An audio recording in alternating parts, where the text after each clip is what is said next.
Hey everybody, it's Bede with Lambda School. In this video we're going to be talking about adding token authentication to our REST endpoints.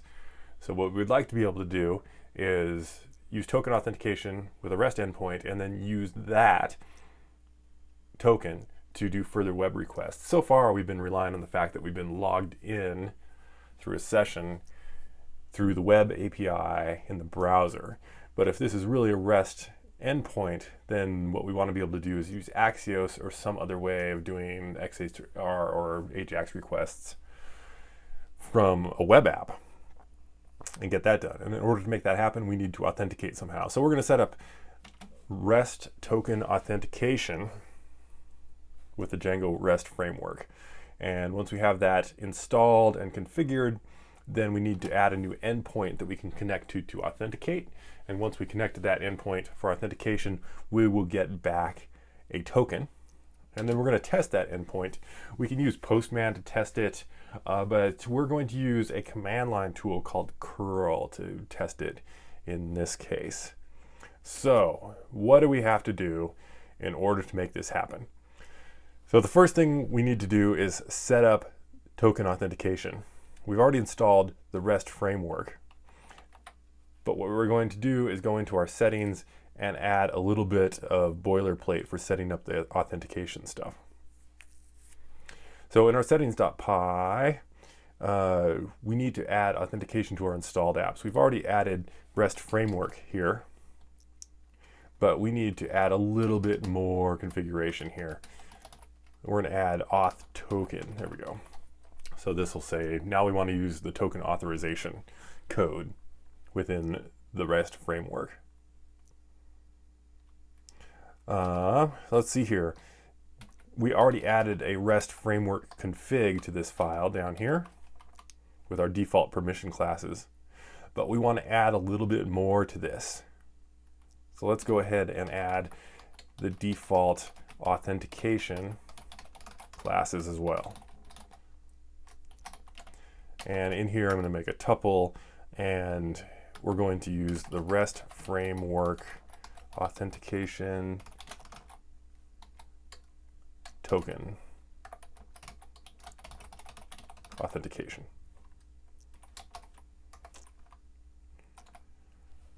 So we've added this block of code here to our REST framework config within our settings. So this is the one-time boilerplate setup that we need to do to get this working. But that's only part of the way. So this is telling the Django REST framework, hey, we want to use token authentication, please. But we also need to set up an endpoint to allow us to go authenticate. So far we have the API/notes endpoint and the admin endpoint, that's fine. But we want another endpoint that we're going to call API token auth. And we want to be able to go to this endpoint, giving it a username and password, get a token back to use in subsequent requests.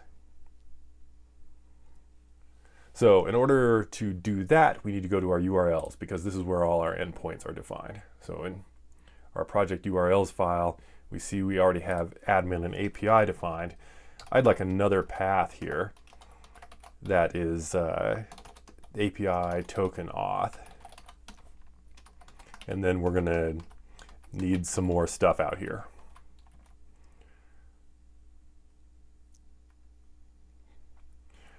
Fortunately, the Django REST framework makes all this kind of easy with a little bit of boilerplate.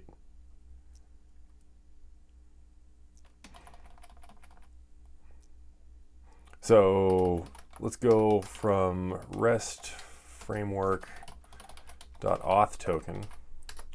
Auth token. Import views. And then all we have to do is add to this views.obtain auth token.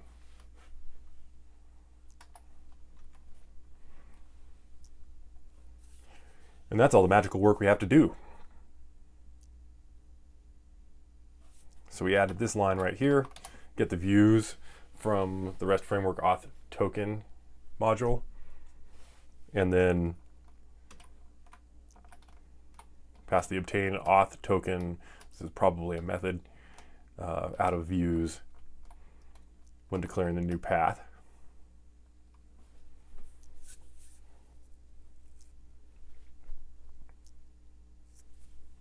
So let's save this. And because we're using something new, let's check our migrations and see if there's anything in there.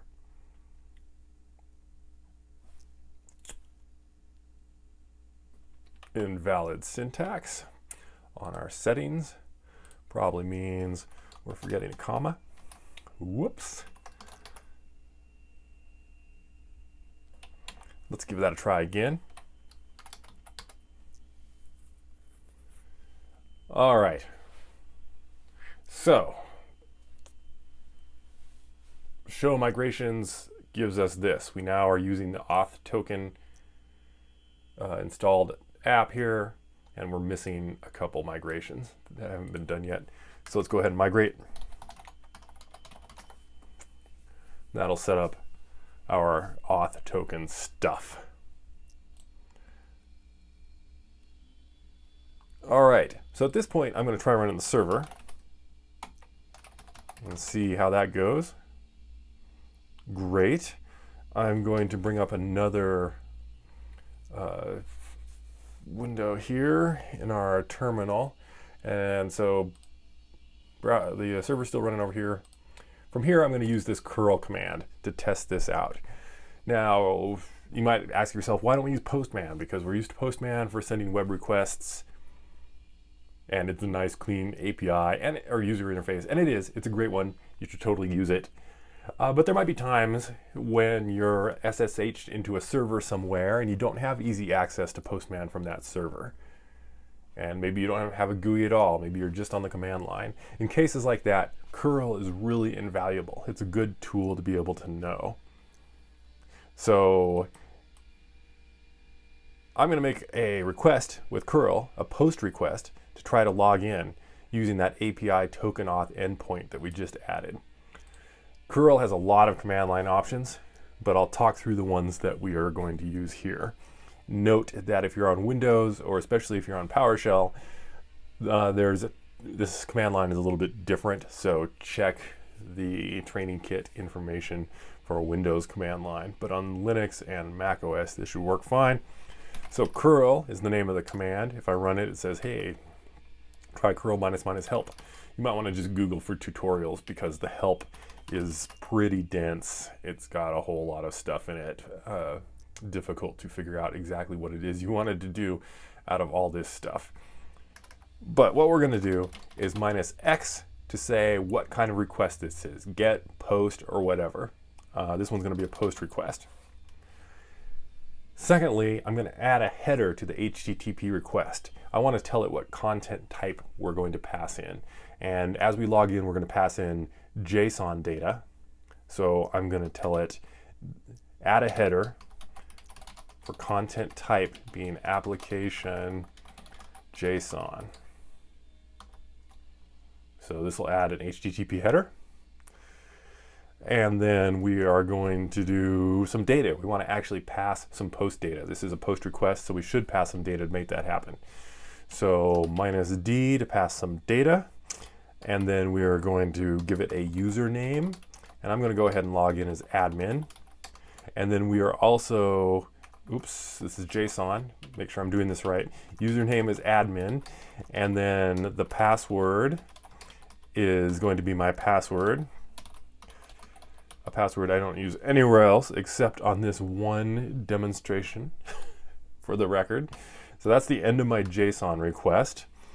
And then we need to tell it which URL to hit. So I'm going to go to localhost and port 8000. And we need to go to our new login point. So that's API token auth. Now it's important to remember to put a trailing slash on your request in curl, otherwise there will be errors. So don't forget this trailing slash. And so let's submit this HTTP request and see what happens. All right, we've got a response, a token. There's our token. So we got a JSON response that says token, hey, it's this. Now, if we want to make other requests, we need to authenticate using that token. And the way we do that is by passing the token in as a header. Let's just try doing a regular curl request right now for localhost port 8000 API notes and see what happens. Don't forget your trailing slash on there. It gives us an empty thing back, which is what it's supposed to give us because I'm an anonymous user at that point. However, if we give it a token at this point, then we might be better off. So we should pass that in as a header. And we already saw that -h was how we added headers. And I'm going to add a header called authorization. And then we're going to put the word token right here. And then I'm going to take this token that I got back from logging in, and I'm going to put that token right there and add that to the header. And then we'll see, since that token represents the admin, if we get admin's notes back. And there they are.